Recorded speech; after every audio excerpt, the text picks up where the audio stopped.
Parmenas Radio presenta Línea de Tiempo. Estamos en su programa La Línea del Tiempo. Sintonízanos en parmenasradio.org. Su servidor, el padre José Luis Bautista González. Es curioso, alguien me hablaba por teléfono la semana pasada y me decía, cuando usted habla de cuestiones religiosas, está hablando de cómo lo eterno puso su morada en el tiempo. Eso me lo dijo un sacerdote. Y lo tomó del prólogo del Evangelio de Juan. Línea del tiempo. Para la fe católica, la línea del tiempo va desde la creación y esta línea va a acabar en la parusía cuando venga Jesús por segunda vez. Esa es nuestra línea del tiempo. Pero sabemos que para Dios no hay tiempo. Dios es el eterno presente. En Dios no hay pasado ni futuro. Por eso el famoso escritor protestante Oscar Cullmann decía, la historia humana es historia de salvación, desde la creación hasta la parusía. Bajo este preámbulo, yo les quiero hablar hoy de una fiesta litúrgica que celebrábamos en días pasados y que se llama la fiesta de nuestro Divino Salvador o la fiesta de la Transfiguración. Ciertamente, la base para hablar sobre la Transfiguración está en los evangelios sinópticos, no en el evangelio juánico. Por eso, para el estudioso de la Sagrada Escritura, estudiamos por un lado Mateo, Marcos, Lucas y por otro lado Juan. Porque se les llama sinópticos porque la narrativa y los milagros son parecidos. Se pueden ver a través de una mirada de conjunto y a través de un cuadro sinóptico. En cambio, la teología juánica solo presenta 7 milagros y después un libro inconmensurable de la gloria y del amor de Dios hacia la humanidad entera. Tanto para los que estudian el Evangelio de Mateo en el capítulo 17, para los que estudian el Evangelio de Marcos en el capítulo 9, bajo el paralelo de Lucas, hay 3 pasajes de la Transfiguración. Para Mateo y Lucas es el secreto mesiánico. Pero yo creo que el texto de sobra es conocido para nosotros. Nos dirá el evangelista Mateo que Jesús se fue a un lugar apartado para orar y se llevó consigo a Pedro y a los hermanos Santiago y Juan. La tradición dice que fue en el monte Tabor.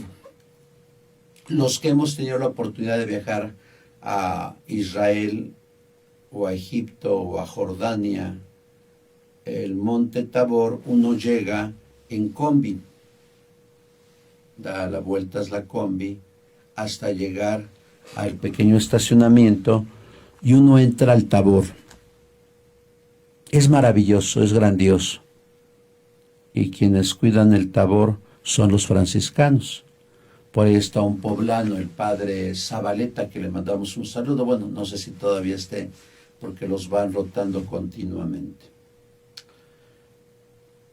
Recuerden que en la teología veterotestamentaria, el monte, lo alto, representa la altura divina. El Sinaí, el Joreb, son emblemas de cómo Dios se sitúa en lo alto, porque en las antiguas mitologías el Dios mayor está en lo alto, en el cielo, en el Uranos. Pero lo más próximo al cielo es el monte. Subir al monte para hacer oración, subir al monte para tener una relación íntima con Dios. Yo creo que el emblema del que sube al monte es el profeta Elías. Y antes, quien recibe las tablas de la ley en el monte, Éxodo 20, es Moisés. Por eso, antes de la reestructuración litúrgica del Concilio Vaticano II con la Sacrosanctum Concilium, generalmente los presbiterios eran altos. Por ejemplo, la Catedral de Puebla de Los Ángeles tiene una altura en el presbiterio de 1 metro. Aunque he de decir que hay templos que tienen una altura mayor. Puedo pensar en el Templo de la Conchita, aquí en la 7 y 16 de septiembre. Ahí estuvo muchos años el padre Buenaventura, el padre Chispita, que fue muchos años capellán del Benavente. Ahí también estuvieron los padres del Espíritu Santo, que por cierto don Octaviano les dijo cuando bendijo el templo de María, Madre de la Iglesia, hace 50 años, que no abandonara la Conchita, y después la abandonaron, no sé por qué motivo. Ahí estuvo el padre Rafael Hernández, y hoy está el padre Julián. Si ustedes van a la Conchita, el presbiterio está en alto. Hay que subir a la presencia de Dios.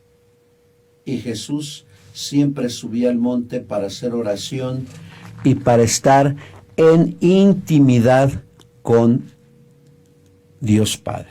Pero también si ustedes van al templo de San Sebastián, aquí en la 17 y 3, si mal no recuerdo, donde está el padre Horacio, le mandamos un saludo al padre Agustino. Yo creo que el presbiterio de San Sebastián tendrá una altura de 1,20 m o más. Es subir al monte, subir a la presencia de Dios. Pero este capítulo 17 está antecedido por el capítulo 16, donde Jesús le pregunta a sus apóstoles: ¿quién dice la gente que soy yo? Unos dicen que eres Juan el Bautista, otros o algún profeta. Pero ante el desconocimiento de la persona de Jesús hay respuestas equivocadas. Y le pregunta a Pedro,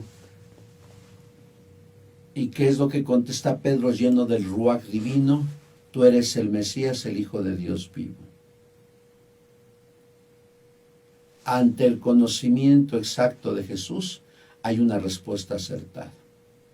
Pero después, cuando Jesús les anuncia que va a padecer, porque ellos no habían entendido los 4 cánticos del siervo de Yahvé del segundo Isaías, ahí es cuando tienen un problema terrible.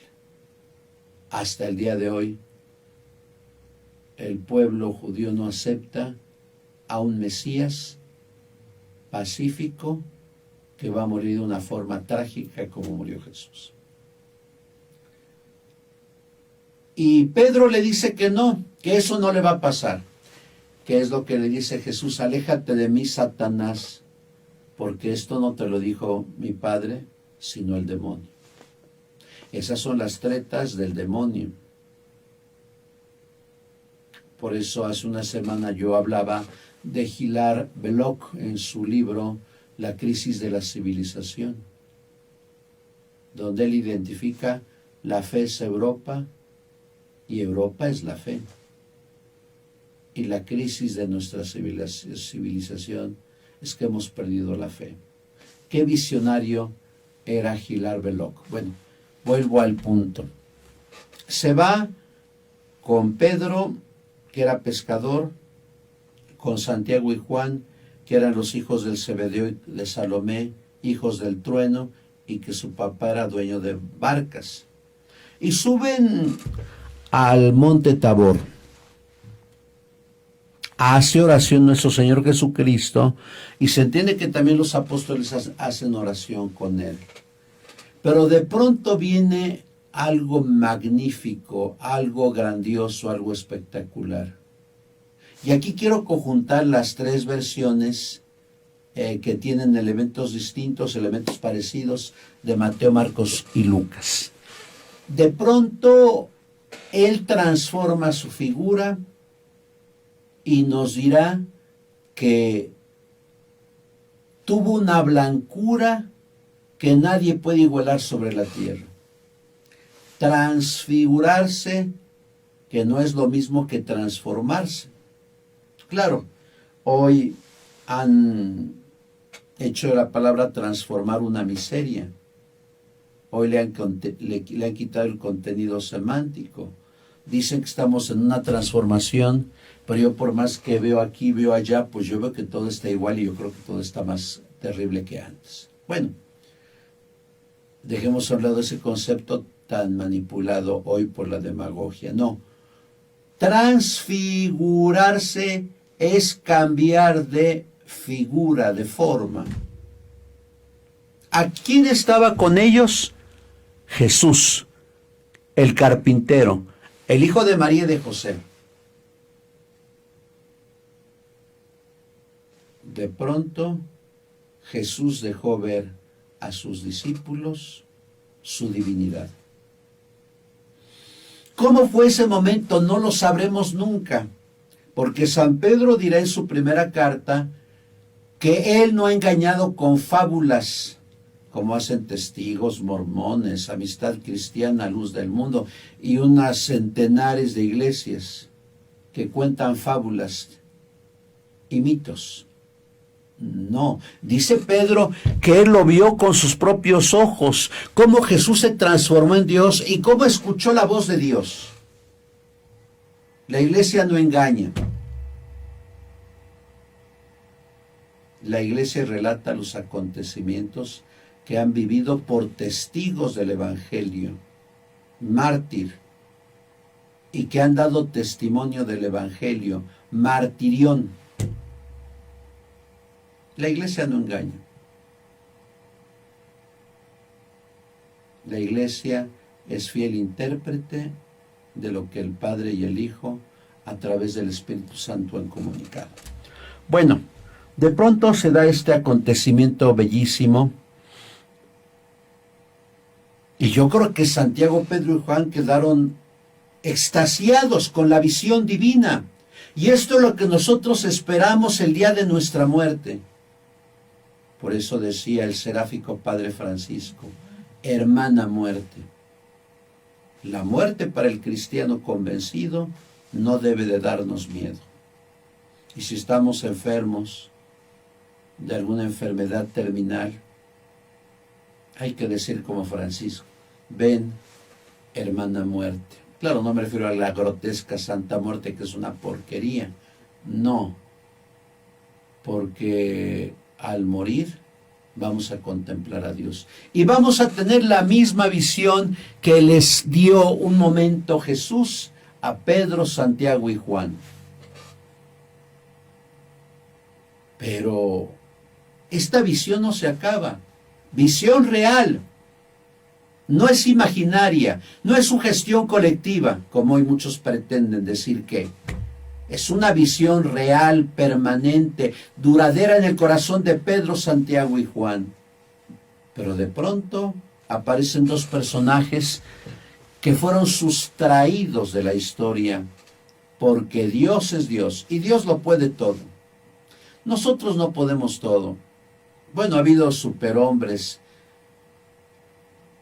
que han querido perpetuarse en sus países, Hugo Chávez, Napoleón, Alejandro Magno, Hitler, pero pues Dios les dijo un día, vente, y ahí se fueron. Como decía el padre Rainiero Cantalamessa en una predicación a Benedicto XVI y a todos los colaboradores del Papa, los católicos no nos preocupemos de que los ateos crean. Cuando ellos mueran, al primero que van a contemplar es a Jesús. Y ahí sí se van a arrepentir de todo. Bueno, viene Moisés, que representa toda la ley, Génesis, Éxodo, Levítico, Números y Deuteronomio, y viene Elías, que es el emblema por antonomasia del profetismo bíblico. Bueno, el profetismo del Antiguo Testamento, perdón. Pero si conjuntamos las tres versiones de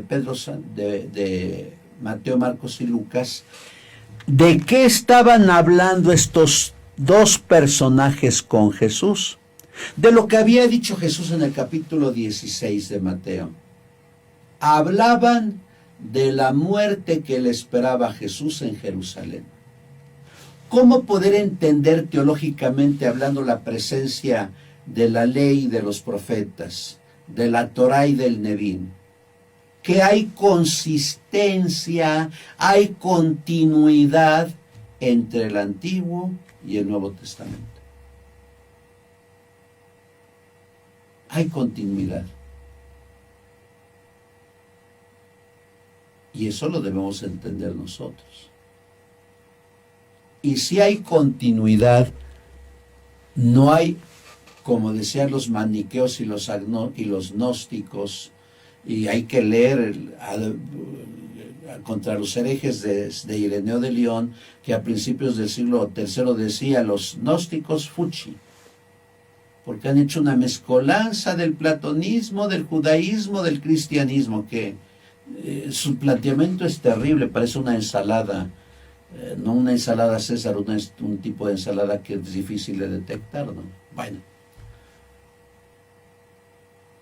Hablaban de la muerte que le esperaba a Jesús en Jerusalén.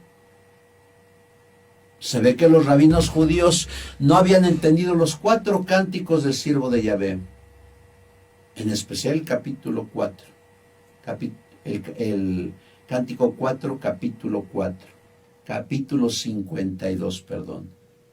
Despreciado, humillado, varón de dolores, acostumbrado al sufrimiento, en sus heridas hemos sido curados, como cordero fue llevado al matadero, no tenía aspecto humano. Tal parece que Isaías estaba contemplando a Jesús en el enlosado, tal parece que Isaías estaba contemplando al divino Salvador en la cruz. Fueron ciegos los judíos, porque no comprendieron que el Salvador no iba a venir como un triunfante rey nacionalista a matar a sus enemigos. Iba a venir sentado en un burrico, como lo decía Zacarías, a ser príncipe de la paz, no de la división, no del odio. Estaban hablando de la muerte que le esperaba a Jesús en Jerusalén. Puede haber un contraste, una simbiosis, una ambivalencia. Por un lado, nuestro Señor Jesucristo como Dios, y por otro lado, la cruz. No puede haber gloria si no hay pasión.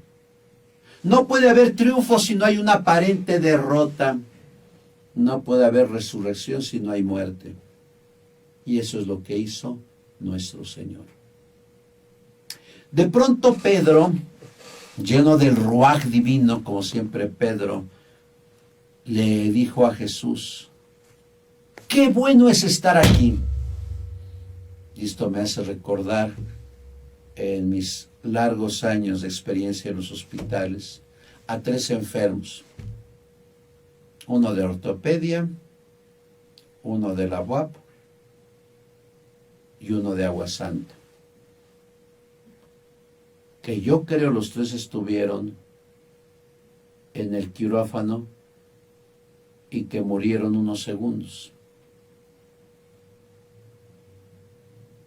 Los 3 sin conocerse me dijeron esto. Repasé mi vida como si fuera una película. Después atravesé un túnel fugazmente y vi una gran luz. Y he sentido una paz que nunca he sentido en mi vida. Yo creo que esa luz es Dios, el Rey de Reyes y Señor de Señores. Por eso Pedro le dice a Jesús: ¡qué bueno es estar acá! Yo no creo que Pedro se hubiera quedado toda la vida en el Tabor, pero es que Cristo les ha dado parte de su divinidad para que el escándalo de la cruz no sea escándalo, sino aceptación. Aquel Pedro 38 años después, estará siendo crucificado en la colina Vaticana, porque no quiso morir como su maestro. Dichoso Pedro, porque tuviste la alegría de ver a nuestro Señor, no solo en el Tabor, sino en la resurrección. Hagamos 3 chozas, una para ti, otra para Moisés y otra para Elías, sin saber lo que decía. Y de pronto viene otra teofanía veterotestamentaria, la nube que conocíamos desde el tiempo de Moisés, donde Yahvé se aparecía. Y una visión trinitaria como lo fue en el bautizo. La nube se cierne sobre todos ellos y dice: este es mi Hijo, el amado, donde me complazco. Escúchenlo. ¿Por qué Jesús es Hijo amado del Padre? Porque es obediente. Yo creo que en el ambiente familiar, cuando los hijos son responsables y obedientes, los papás se mueren tranquilos. Pero ¿qué pasa cuando los hijos son irresponsables, desobedientes?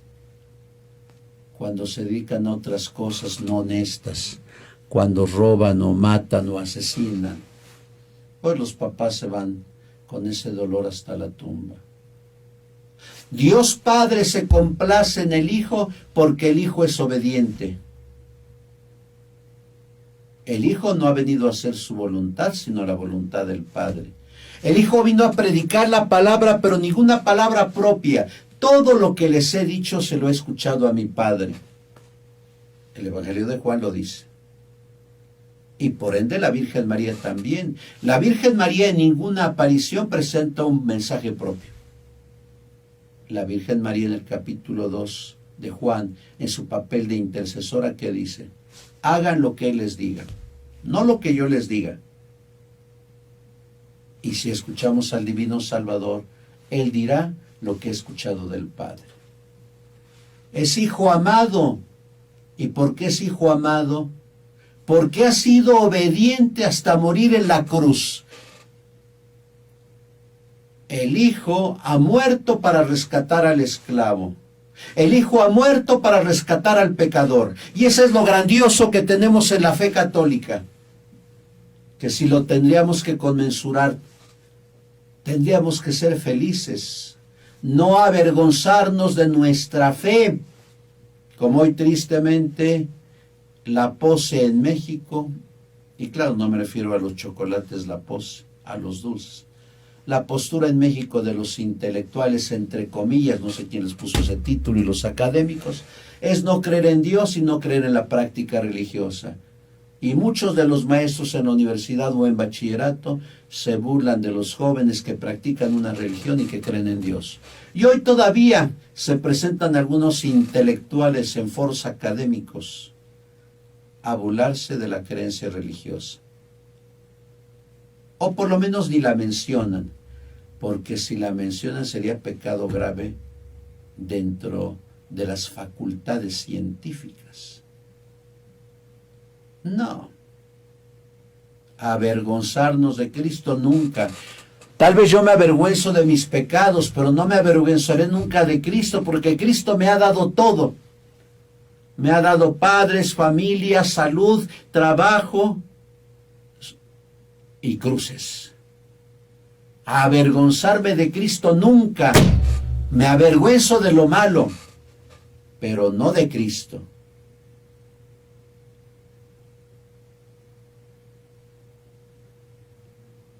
Jesús es Hijo obediente del Padre. Por eso el Padre lo ama. Pero de pronto nos dice el Padre: escúchenlo, escuchemos al Hijo. Y nosotros, ¿a quienes escuchamos en la tierra? A veces al maestro de moda, al influencer de moda, o hasta el político populista que nos engaña con demagogias, a los mesías de nuestros tiempos, y no le damos la seriedad que merece Jesús. Escúchenlo. ¿Cuándo abrimos la Sagrada Escritura? ¿Cuándo vamos a la Eucaristía? Escúchenlo. Si nosotros pudiéramos hacer un ejercicio de fe y escuchar al Maestro, nada de lo que dice Jesús en los Evangelios contradice nuestra libertad, más bien enaltece y educa al hombre. Pero hoy, en este tiempo que nos toca vivir, donde hay una diarrea legislativa de derechos, hasta los animales tienen ya derechos.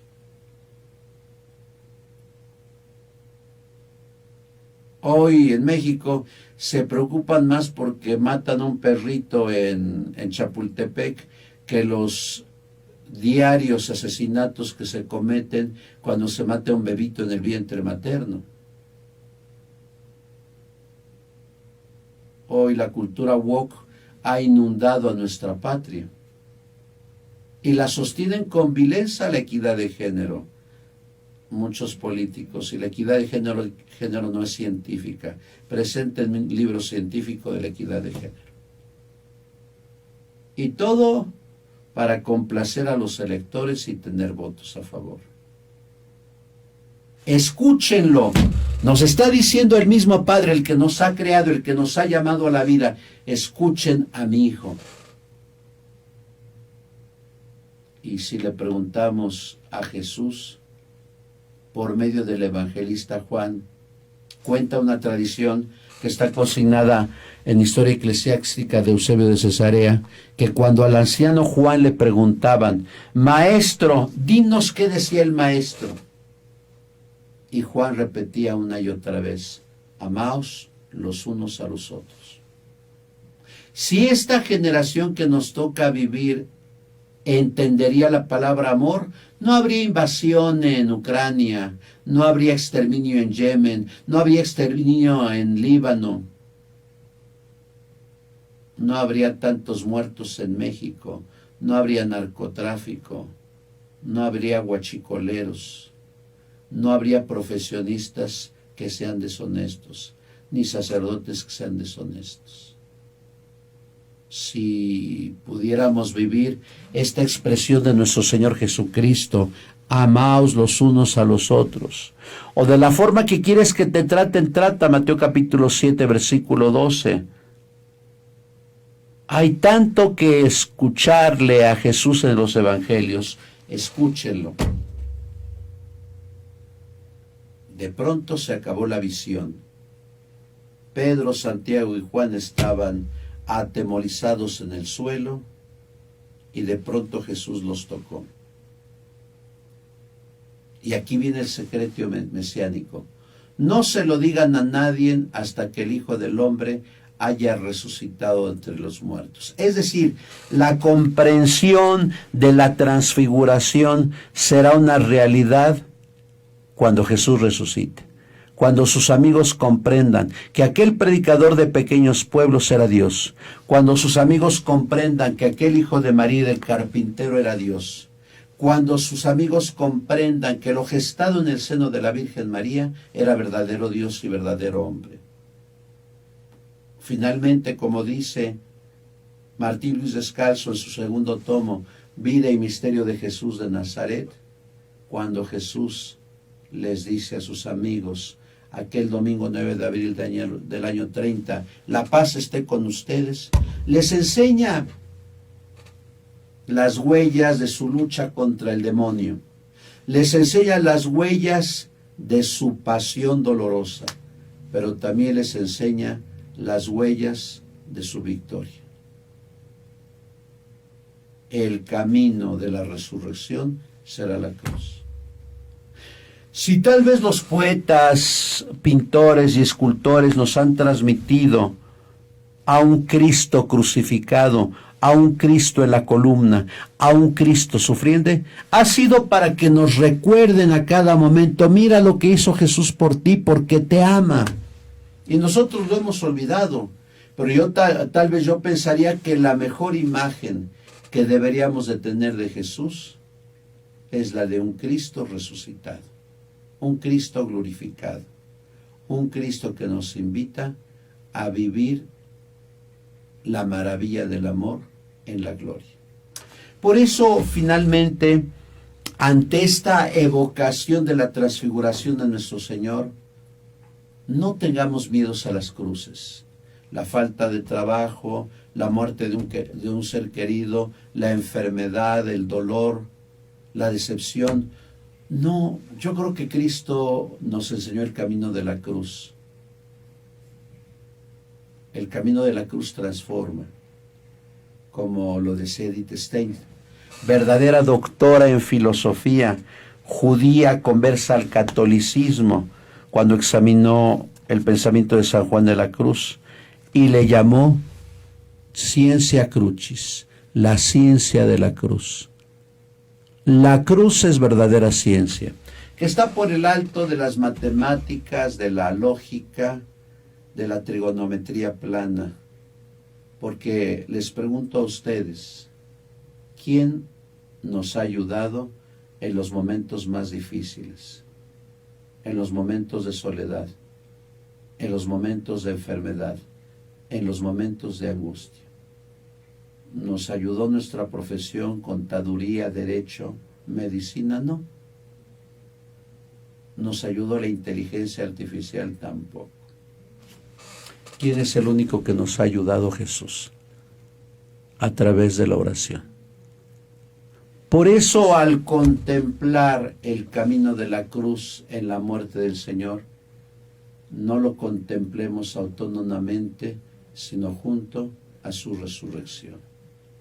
Escuchemos la voz de Jesús y algún día participemos de la gran transfiguración que se hará en nosotros, como dice el evangelista Juan. Él transformará nuestro cuerpo frágil en cuerpo glorioso, semejante al de Él. Muchas gracias. Estamos en su programa La Línea del Tiempo. Sintonízanos en parmenasradio.org. Su servidor, el padre José Luis Bautista González. Es curioso, alguien me hablaba por teléfono la semana pasada y me decía, cuando usted habla de cuestiones religiosas, está hablando de cómo lo eterno puso su morada en el tiempo. Eso me lo dijo un sacerdote. Y lo tomó del prólogo del Evangelio de Juan. Línea del tiempo.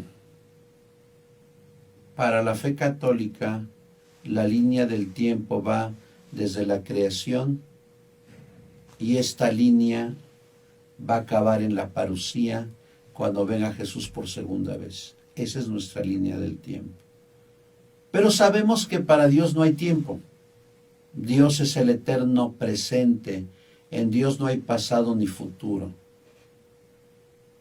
Por eso el famoso escritor protestante Oscar Cullmann decía, la historia humana es historia de salvación, desde la creación hasta la parusía. Bajo este preámbulo, yo les quiero hablar hoy de una fiesta litúrgica que celebrábamos en días pasados y que se llama la fiesta de nuestro Divino Salvador o la fiesta de la transfiguración. Ciertamente, la base para hablar sobre la transfiguración está en los evangelios sinópticos, no en el evangelio juánico. Por eso, para el estudioso de la Sagrada Escritura, estudiamos por un lado Mateo, Marcos, Lucas y por otro lado Juan. Porque se les llama sinópticos porque la narrativa y los milagros son parecidos. Se pueden ver a través de una mirada de conjunto y a través de un cuadro sinóptico. En cambio, la teología juánica solo presenta 7 milagros y después un libro inconmensurable de la gloria y del amor de Dios hacia la humanidad entera. Tanto para los que estudian el Evangelio de Mateo en el capítulo 17, para los que estudian el Evangelio de Marcos en el capítulo 9, bajo el paralelo de Lucas, hay 3 pasajes de la transfiguración. Para Mateo y Lucas es el secreto mesiánico. Pero yo creo que el texto de sobra es conocido para nosotros.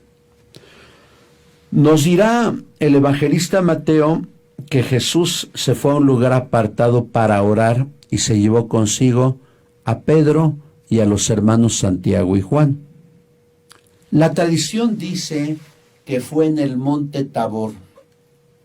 Los que hemos tenido la oportunidad de viajar a Israel o a Egipto o a Jordania, el monte Tabor, uno llega en combi, da la vuelta a la combi hasta llegar al pequeño estacionamiento y uno entra al Tabor. Es maravilloso, es grandioso. Y quienes cuidan el Tabor son los franciscanos. Por ahí está un poblano, el padre Zabaleta, que le mandamos un saludo. Bueno, no sé si todavía esté, porque los van rotando continuamente. Recuerden que en la teología veterotestamentaria, el monte, lo alto, representa la altura divina. El Sinaí, el Joreb, son emblemas de cómo Dios se sitúa en lo alto, porque en las antiguas mitologías el Dios mayor está en lo alto, en el cielo, en el Uranos. Pero lo más próximo al cielo es el monte. Subir al monte para hacer oración, subir al monte para tener una relación íntima con Dios. Yo creo que el emblema del que sube al monte es el profeta Elías. Y antes, ¿quién recibe las tablas de la ley en el monte? Éxodo 20 es Moisés. Por eso, antes de la reestructuración litúrgica del Concilio Vaticano II con la Sacrosanctum Concilium, generalmente los presbiterios eran altos. Por ejemplo, la Catedral de Puebla de Los Ángeles tiene una altura en el presbiterio de 1 metro. Aunque he de decir que hay templos que tienen una altura mayor. Puedo pensar en el Templo de la Conchita, aquí en la 7 y 16 de septiembre. Ahí estuvo muchos años el padre Buenaventura, el padre Chispita, que fue muchos años capellán del Benavente. Ahí también estuvieron los padres del Espíritu Santo, que por cierto don Octaviano les dijo cuando bendijo el templo de María, Madre de la Iglesia, hace 50 años, que no abandonara la Conchita, y después la abandonaron, no sé por qué motivo. Ahí estuvo el padre Rafael Hernández, y hoy está el padre Julián. Si ustedes van a la Conchita, el presbiterio está en alto. Hay que subir a la presencia de Dios. Y Jesús siempre subía al monte para hacer oración y para estar en intimidad con Dios Padre. Pero también si ustedes van al templo de San Sebastián, aquí en la 17 y 3, si mal no recuerdo, donde está el padre Horacio, le mandamos un saludo al padre Agustino. Yo creo que el presbiterio de San Sebastián tendrá una altura de 1,20 m o más. Es subir al monte, subir a la presencia de Dios. Pero este capítulo 17 está antecedido por el capítulo 16, donde Jesús le pregunta a sus apóstoles: ¿quién dice la gente que soy yo? Unos dicen que eres Juan el Bautista, otros o algún profeta. Pero ante el desconocimiento de la persona de Jesús hay respuestas equivocadas.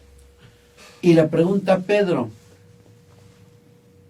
¿Y qué es lo que contesta Pedro lleno del Ruach divino? Tú eres el Mesías, el Hijo de Dios vivo. Ante el conocimiento exacto de Jesús, hay una respuesta acertada. Pero después, cuando Jesús les anuncia que va a padecer, porque ellos no habían entendido los 4 cánticos del siervo de Yahvé del segundo Isaías, ahí es cuando tienen un problema terrible. Hasta el día de hoy, el pueblo judío no acepta a un Mesías pacífico que va a morir de una forma trágica como murió Jesús. Y Pedro le dice que no, que eso no le va a pasar.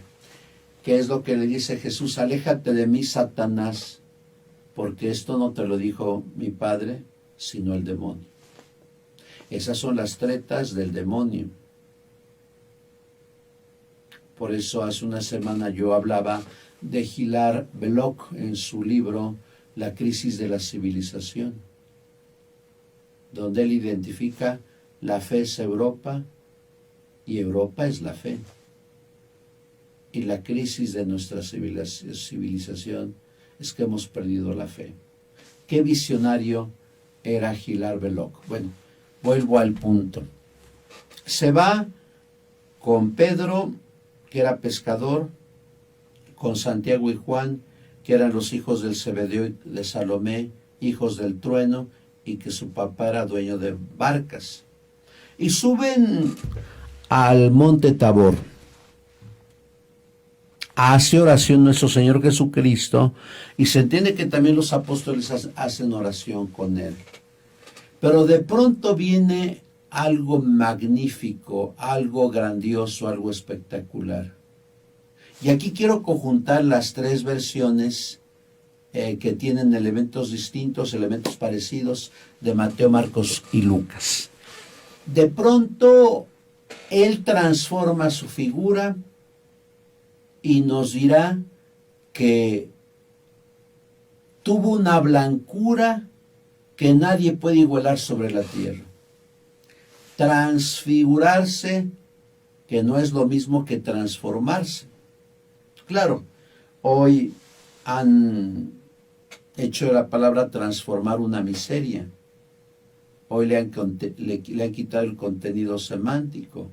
Dicen que estamos en una transformación, pero yo por más que veo aquí, veo allá, pues yo veo que todo está igual y yo creo que todo está más terrible que antes. Bueno, dejemos a un lado ese concepto tan manipulado hoy por la demagogia. No, transfigurarse es cambiar de figura, de forma. ¿A quién estaba con ellos? Jesús, el carpintero, el hijo de María y de José. De pronto, Jesús dejó ver a sus discípulos su divinidad. ¿Cómo fue ese momento? No lo sabremos nunca, porque San Pedro dirá en su primera carta que él no ha engañado con fábulas, como hacen testigos, mormones, Amistad Cristiana, Luz del Mundo, y unas centenares de iglesias que cuentan fábulas y mitos. No, dice Pedro que él lo vio con sus propios ojos, cómo Jesús se transformó en Dios y cómo escuchó la voz de Dios. La iglesia no engaña. La iglesia relata los acontecimientos que han vivido por testigos del Evangelio, mártir, y que han dado testimonio del Evangelio, martirión. La iglesia no engaña. La iglesia es fiel intérprete de lo que el Padre y el Hijo a través del Espíritu Santo han comunicado. Bueno, de pronto se da este acontecimiento bellísimo y yo creo que Santiago, Pedro y Juan quedaron extasiados con la visión divina. Y esto es lo que nosotros esperamos el día de nuestra muerte. Por eso decía el seráfico Padre Francisco, hermana muerte, La muerte para el cristiano convencido no debe de darnos miedo. Y si estamos enfermos de alguna enfermedad terminal, hay que decir como Francisco, ven, hermana muerte. Claro, no me refiero a la grotesca Santa Muerte, que es una porquería. No, porque al morir vamos a contemplar a Dios. Y vamos a tener la misma visión que les dio un momento Jesús a Pedro, Santiago y Juan. Pero esta visión no se acaba. Visión real.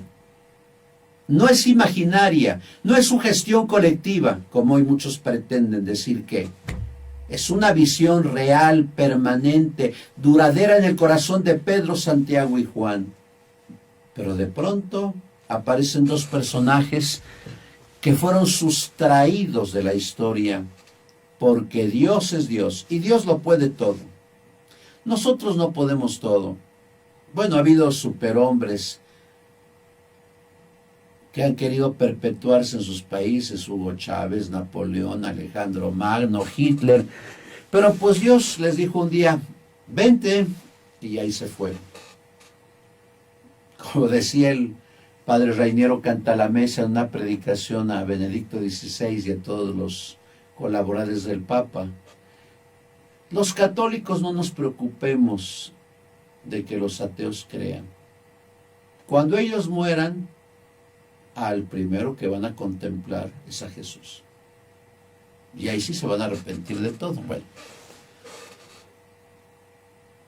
viene Moisés, que representa toda la ley, Génesis, Éxodo, Levítico, Números y Deuteronomio, y viene Elías, que es el emblema por antonomasia del profetismo bíblico. Bueno, el profetismo del Antiguo Testamento, perdón.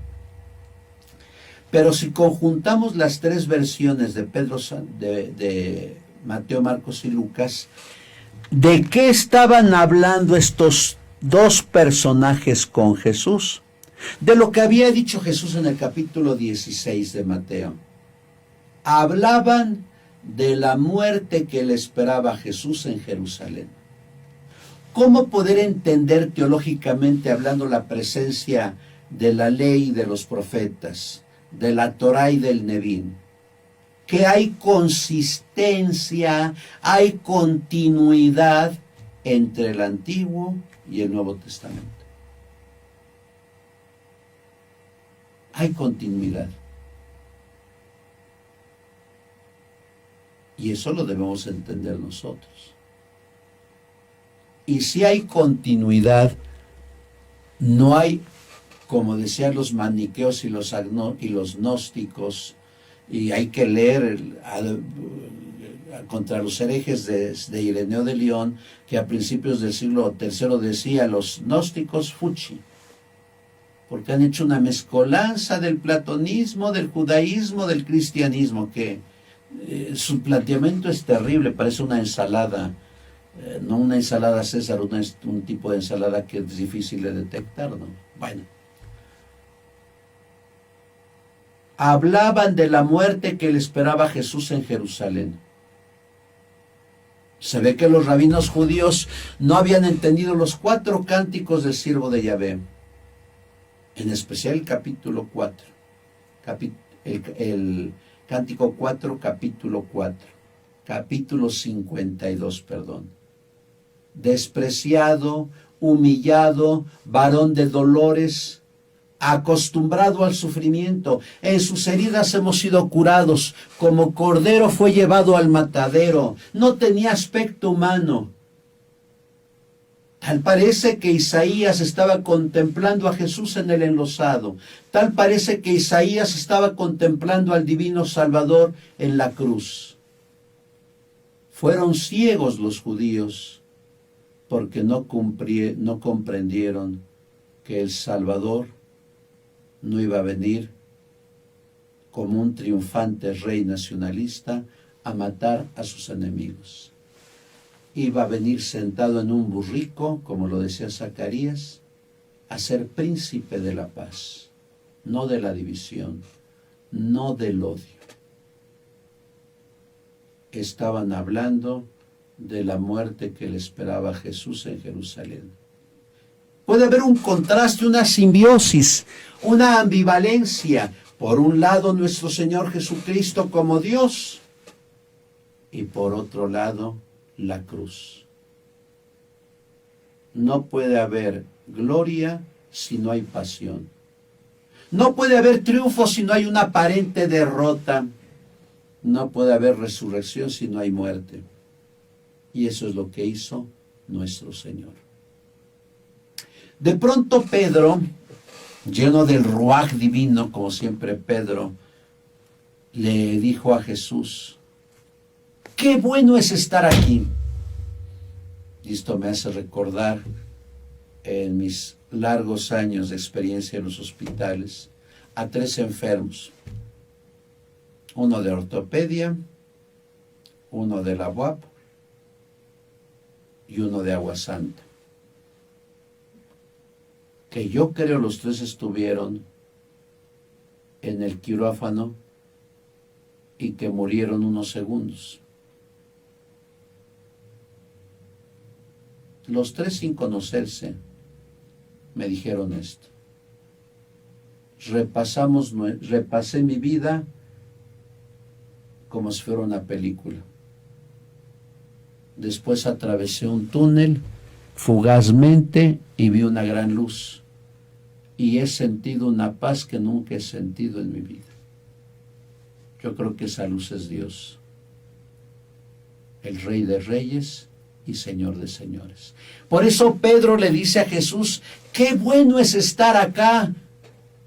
Yo no creo que Pedro se hubiera quedado toda la vida en el Tabor, pero es que Cristo les ha dado parte de su divinidad para que el escándalo de la cruz no sea escándalo, sino aceptación. Aquel Pedro, 38 años después, estará siendo crucificado en la colina Vaticana, porque no quiso morir como su maestro. Dichoso Pedro, porque tuviste la alegría de ver a nuestro Señor, no solo en el Tabor, sino en la resurrección. Hagamos 3 chozas, una para ti, otra para Moisés y otra para Elías, sin saber lo que decía. Y de pronto viene otra teofanía veterotestamentaria, la nube que conocíamos desde el tiempo de Moisés, donde Yahvé se aparecía. Y una visión trinitaria como lo fue en el bautizo. La nube se cierne sobre todos ellos y dice: este es mi Hijo, el amado, donde me complazco. Escúchenlo. ¿Por qué Jesús es Hijo amado del Padre? Porque es obediente. Yo creo que en el ambiente familiar, cuando los hijos son responsables y obedientes, los papás se mueren tranquilos. Pero ¿qué pasa cuando los hijos son irresponsables, desobedientes? Cuando se dedican a otras cosas no honestas, cuando roban o matan o asesinan, pues los papás se van con ese dolor hasta la tumba. Dios Padre se complace en el Hijo porque el Hijo es obediente. El Hijo no ha venido a hacer su voluntad, sino la voluntad del Padre. El Hijo vino a predicar la palabra, pero ninguna palabra propia. Todo lo que les he dicho se lo he escuchado a mi Padre. El Evangelio de Juan lo dice.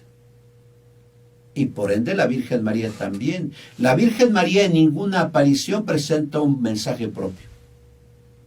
La Virgen María en el capítulo 2 de Juan, en su papel de intercesora, que dice: hagan lo que Él les diga, no lo que yo les diga. Y si escuchamos al Divino Salvador, Él dirá lo que he escuchado del Padre. Es Hijo amado. ¿Y por qué es Hijo amado? Porque ha sido obediente hasta morir en la cruz. El Hijo ha muerto para rescatar al esclavo. El Hijo ha muerto para rescatar al pecador. Y eso es lo grandioso que tenemos en la fe católica. Que si lo tendríamos que conmensurar, tendríamos que ser felices, no avergonzarnos de nuestra fe, como hoy tristemente la pose en México, y claro, no me refiero a los chocolates, la pose, a los dulces. La postura en México de los intelectuales, entre comillas, no sé quién les puso ese título, y los académicos, es no creer en Dios y no creer en la práctica religiosa. Y muchos de los maestros en la universidad o en bachillerato se burlan de los jóvenes que practican una religión y que creen en Dios. Y hoy todavía se presentan algunos intelectuales en foros académicos a burlarse de la creencia religiosa. O por lo menos ni la mencionan, porque si la mencionan sería pecado grave dentro de las facultades científicas. No. Avergonzarnos de Cristo nunca. Tal vez yo me avergüenzo de mis pecados, pero no me avergonzaré nunca de Cristo, porque Cristo me ha dado todo. Me ha dado padres, familia, salud, trabajo y cruces. Avergonzarme de Cristo nunca. Me avergüenzo de lo malo, pero no de Cristo.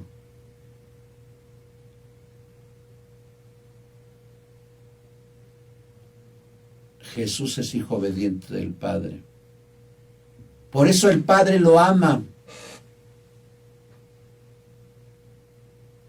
Pero de pronto nos dice el Padre, escúchenlo, escuchemos al Hijo. Y nosotros a quienes escuchamos en la tierra, a veces al maestro de moda, al influencer de moda, o hasta el político populista que nos engaña con demagogias, a los mesías de nuestros tiempos, y no le damos la seriedad que merece Jesús. Escúchenlo. ¿Cuándo abrimos la Sagrada Escritura? ¿Cuándo vamos a la Eucaristía? Escúchenlo.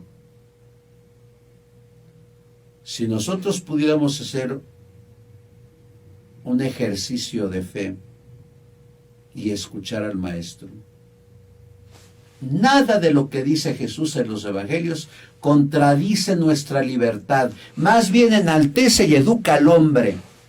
Pero hoy, en este tiempo que nos toca vivir, donde hay una diarrea legislativa de derechos, hasta los animales tienen ya derechos.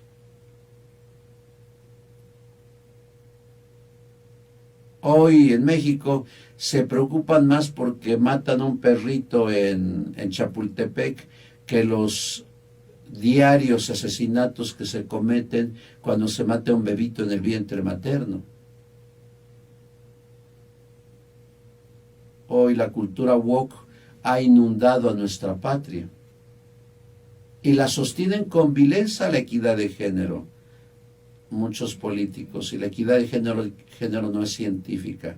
Presenten un libro científico de la equidad de género. Y todo para complacer a los electores y tener votos a favor. Escúchenlo. Nos está diciendo el mismo Padre, el que nos ha creado, el que nos ha llamado a la vida. Escuchen a mi Hijo.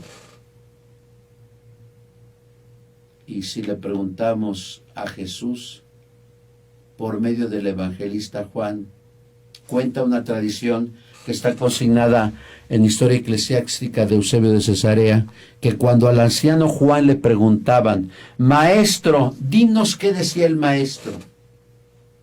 Y Juan repetía una y otra vez, amaos los unos a los otros. Si esta generación que nos toca vivir entendería la palabra amor, no habría invasión en Ucrania, no habría exterminio en Yemen, no habría exterminio en Líbano, no habría tantos muertos en México, no habría narcotráfico, no habría guachicoleros, no habría profesionistas que sean deshonestos, ni sacerdotes que sean deshonestos. Si pudiéramos vivir esta expresión de nuestro Señor Jesucristo, Amaos los unos a los otros. O de la forma que quieres que te traten, trata. Mateo capítulo 7, versículo 12. Hay tanto que escucharle a Jesús en los evangelios. Escúchenlo. De pronto se acabó la visión. Pedro, Santiago y Juan estaban atemorizados en el suelo y de pronto Jesús los tocó. Y aquí viene el secreto mesiánico. No se lo digan a nadie hasta que el Hijo del Hombre haya resucitado entre los muertos. Es decir, la comprensión de la transfiguración será una realidad cuando Jesús resucite. Cuando sus amigos comprendan que aquel predicador de pequeños pueblos era Dios. Cuando sus amigos comprendan que aquel hijo de María y del carpintero era Dios. Cuando sus amigos comprendan que lo gestado en el seno de la Virgen María era verdadero Dios y verdadero hombre. Finalmente, como dice Martín Luis Descalzo en su segundo tomo, Vida y Misterio de Jesús de Nazaret, cuando Jesús les dice a sus amigos, aquel domingo 9 de abril del año 30, la paz esté con ustedes, les enseña las huellas de su lucha contra el demonio, les enseña las huellas de su pasión dolorosa, pero también les enseña las huellas de su victoria. El camino de la resurrección será la cruz. Si tal vez los poetas, pintores y escultores nos han transmitido a un Cristo crucificado, a un Cristo en la columna, a un Cristo sufriendo, ha sido para que nos recuerden a cada momento, mira lo que hizo Jesús por ti, porque te ama. Y nosotros lo hemos olvidado, pero yo tal vez yo pensaría que la mejor imagen que deberíamos de tener de Jesús es la de un Cristo resucitado, un Cristo glorificado, un Cristo que nos invita a vivir la maravilla del amor en la gloria. Por eso, finalmente, ante esta evocación de la transfiguración de nuestro Señor, no tengamos miedos a las cruces. La falta de trabajo, la muerte de un ser querido, la enfermedad, el dolor, la decepción. No, yo creo que Cristo nos enseñó el camino de la cruz. El camino de la cruz transforma, como lo decía Edith Stein, verdadera doctora en filosofía, judía conversa al catolicismo, cuando examinó el pensamiento de San Juan de la Cruz y le llamó Scientia Crucis, la ciencia de la cruz. La cruz es verdadera ciencia, que está por el alto de las matemáticas, de la lógica, de la trigonometría plana. Porque les pregunto a ustedes, ¿quién nos ha ayudado en los momentos más difíciles? En los momentos de soledad, en los momentos de enfermedad, en los momentos de angustia. ¿Nos ayudó nuestra profesión, contaduría, derecho, medicina? No. ¿Nos ayudó la inteligencia artificial? Tampoco. ¿Quién es el único que nos ha ayudado? Jesús, a través de la oración. Por eso, al contemplar el camino de la cruz en la muerte del Señor, no lo contemplemos autónomamente, sino junto a su resurrección. Escuchemos la voz de Jesús y algún día participemos de la gran transfiguración que se hará en nosotros, como dice el evangelista Juan. Él transformará nuestro cuerpo frágil en cuerpo glorioso, semejante al de Él. Muchas gracias.